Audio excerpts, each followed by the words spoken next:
Hello guys and welcome back to my AS Monaco career mode episode. I'm really sorry for not getting this one up yesterday, some things popped up and so I've got one for you today and hopefully one for tomorrow as well. And I just want to quickly say, by the way guys, this weekend on Sunday evening I am actually going to be going away for a week and a bit. But when I say go away, I'm kind of going to be semi-active on YouTube. I'm going to be uploading once every 2 days maybe. I'm going with my girlfriend somewhere, so I will be able to produce some videos. I will be able to upload maybe one every now and again. But I just wanted to give you the heads up nice and early. I'll probably do another video on like Sunday where I'll talk about it again. Just to remind you guys, because you will be seeing a few less videos from me for that next week or so, just so I can take a bit of a break. You know, it is summer after all. You guys are all off school, if you're that young, and you're all off college and all that stuff maybe. I hope your exams went well, by the way. But anyway, I don't know if you caught the table just a second ago there, because we're talking about the football now. I'm 2 points behind PSG, and this game gets off to a shocker. So I really need to get as many points as I can. I want to overtake PSG before I play them, ideally, even though it's going to be very difficult. And this game just, what an awful start. We're playing against Montpellier. That's where Giroud came from. And I think he was their top scorer, wasn't he, of the season? And they actually won the league, which was absolutely amazing. Comparing them with the other teams and who they've got in the team. That's Belhanda, isn't it? And it's an awful penalty from him. Absolutely awful. And he's a really great player on FIFA. And I know he's a good player in real life, highly regarded in the French league as one of the best midfielders, I believe. So they're definitely a good opposition, and giving away a penalty in like the first few minutes of the game was not ideal at all. And you can see we're all the way in the 45th minute here, and that was pretty much my only chance. It was a ridiculous half, just really bad. But I get Ben Arthur on the ball here, goes on for a lovely long dribble. That's what he's good at, just running and dodging players, kind of ferreting around them, even if I don't think that's even a word to describe it. But either way, Falcao gets the end of this move and just smashed it with his left foot. He is well and truly back, guys. What a player Falcao is. And I just want to kind of talk about what I was talking about in the last episode, saying that he's OP. Obviously, that means overpowered. Someone left a comment saying, but he should be OP. He's 90 overall. He is the best striker in the game behind Messi. And, if you want to count Ronaldo as a striker, which I don't think he is really, he is, the second best striker in the game, so he should technically be OP like he is in real life, and it kind of made me laugh. It's true. So calling him OP is actually quite fitting, even though I don't like using that term. But anyway, we get the 1-0 victory. How many 1-0s is that? I think this season I've had so many 1-0s. And we're actually going to go ahead and sim this game against Reims. They're pretty much bottom of the league. We get a 2-0 win, but Barazite gets an injury. But it turns out he's only out for 6 days with like a bruised toe or something. And more good news is that Nasri is now back. So we did get an injury to Nasri. He was out for 4 weeks. And to be honest, I thought I was going to miss him more than I was missing him. And now that he's back, it's kind of, I don't know where to put him, because I've been playing Zaha and Rodriguez together. Rodriguez down the middle, almost playing as a CF. And it was working really well, it really was. But now Nasri's back, I'm going to put him back in the team. He is an incredible player in FIFA, he really is. And a lot of people, especially the Arsenal fans, kept leaving comments when I said this last time, that I must be the only Arsenal fan on this planet that actually likes him. I just want to make clear, I don't really like him in real life. But on this game, I think he is one of the best midfielders. He's got so much of everything. He really does. He's got a real balance about him. I love players that are good at everything. Don't get me wrong, I love players that are good at specific things. Like, I love defenders who are tall and strong and just really good in the air. But then again, I love defenders who can pass it as well. The only one I can really pick out, like, who's underrated is Figueroa. Figueroa on this game is one of the best defenders, if you ask me. So balanced. And look at that goal from Falcao. He is back, ladies and gentlemen. What a finish, right outside the box. I think most of his goals have been outside the box.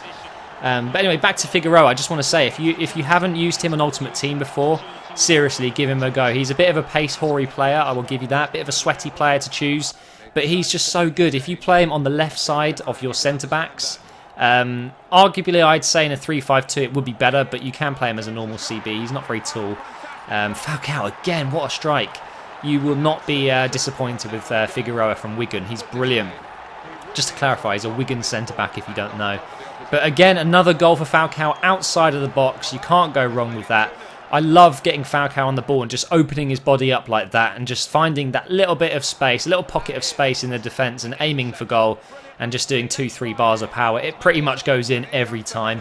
And they almost get a goal back there towards the end of the game. Got a little bit lucky, but I think Sirigu would have had it covered. And also, it wouldn't have been enough because we win 2-0 against Stade Rennais there. That is a really good result against a good team. But now, the moment you've been waiting for, a game against PSG. But unfortunately, it is in the cup. It's not in the league. So in a way, I don't want to say it's not important, but it's not that important to me. I want to just get really far in this league, especially so I can get Champions League football by finishing top 3. And playing PSG in the league the League Cup isn't really going to affect that, is it? But I still want to beat them, right? PSG are my main rivals this season. They've got one hell of a squad. I want to make sure I can get a few points against them in the league and obviously beat them in the cup as well. Sirigu is playing against his old teammates. Obviously, I signed Sirigu from PSG. And they make a great start to this game. I found out straight away pretty much how good they were. Very compact in the middle. That Matuidi guy is absolutely stunning on this game. He's a real pacey CDM. And look at that. I hit a goal kick up, and look what happens. They get the ball straight away. Gramiro there crosses it in. And Mehmedi can't actually get a strike on target. Sirigu is there to pick up the pieces. And now we're almost at half-time, guys. And this is my only chance pretty much of the whole half. I just could not get the ball. And it was a real lame shot there from Sissoko, I think it was. I couldn't quite catch that name there. It might be Sissoko or Zaha, I'm not sure. But yeah, it was pretty much the only chance I had in that whole first half. And I get one here, and look at that. Why did I shoot down the middle? I wasn't aiming there, but it did go there, which absolutely sucked. It felt like one of these games, even though I was only early on in the second half, I knew that this game was going to be one of those 0-0s. And I just was not going to score. And they didn't look too dangerous either. I mean, we got into the 75th minute here and they had a bit of a chance. It's a really nice cross. Really should be putting that away. But I was so thankful to get that. And I'm playing Izaguirre in this match, by the way. I think I've said that name wrong again. It's Izaguirre or something like that. But anyway, guys, I just want to point something out here. This is what I call 90-minute aids. They score, I would say, an absolute bullshit goal against me. Now, I know I don't want to complain. But when you see the replays I've got, you will know what I mean. It's absolute FIFA AIDS. This is 90th minute. Watch this, right? He does a lovely Ronaldo chop on me. Watch how I fall. What is that? Passes it, and look at the rebound. Straight back to his chest, and he's able to finish it. Now, I'm not going to complain too much about the rebound here. You'll see he kicks it against me. It flicks up. It's a little bit unrealistic, the way the ball's flicked up.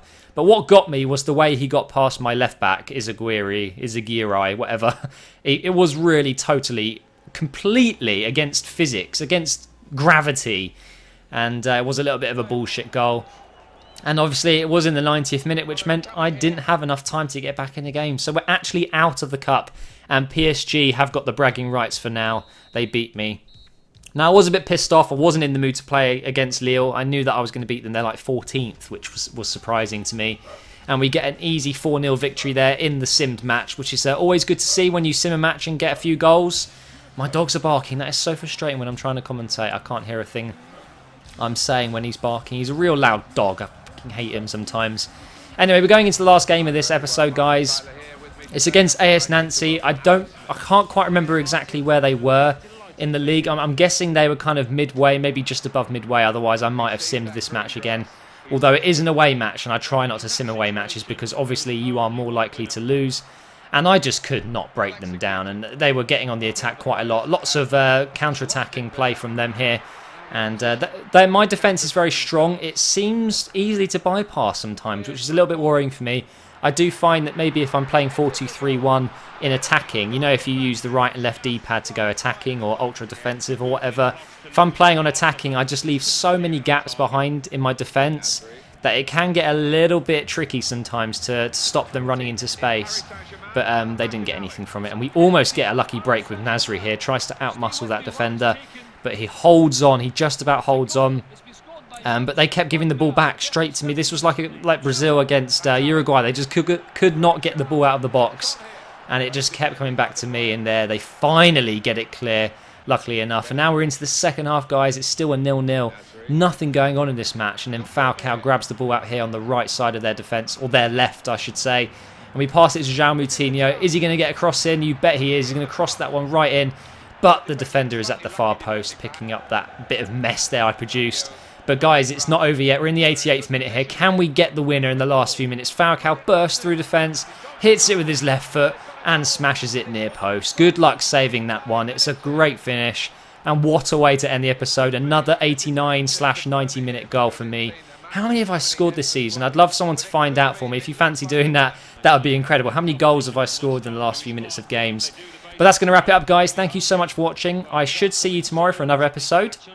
If you have enjoyed it, please do hit the like button. Maybe we could hit 2,500 likes. That would be insane. And I will see you tomorrow, guys.